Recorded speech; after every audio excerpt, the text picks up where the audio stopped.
നമസ്കാരം, ടി ന്യൂസിലേക്ക് സ്വാഗതം. ഗോപൻ സ്വാമിയുടേത് സ്വാഭാവിക മരണമെന്ന് പ്രാഥമിക റിപ്പോർട്ട്.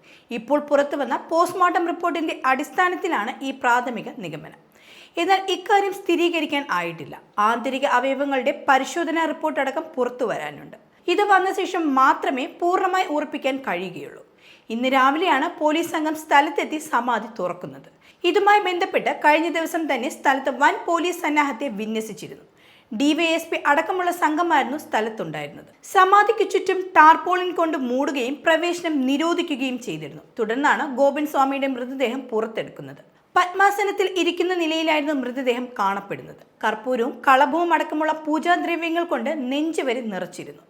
ഇൻക്വസ്റ്റ് നടപടികൾ പൂർത്തിയാക്കിയ ശേഷമാണ് മൃതദേഹം പോസ്റ്റ്മോർട്ടത്തിനായി തിരുവനന്തപുരം മെഡിക്കൽ കോളേജിലോട്ട് മാറ്റിയത്. നിലവിൽ മരണത്തിൽ അസ്വാഭാവികതയില്ലെന്ന് മനസ്സിലാക്കിയതോടെ മൃതദേഹം വീട്ടുകാർക്ക് വിട്ടുനൽകും.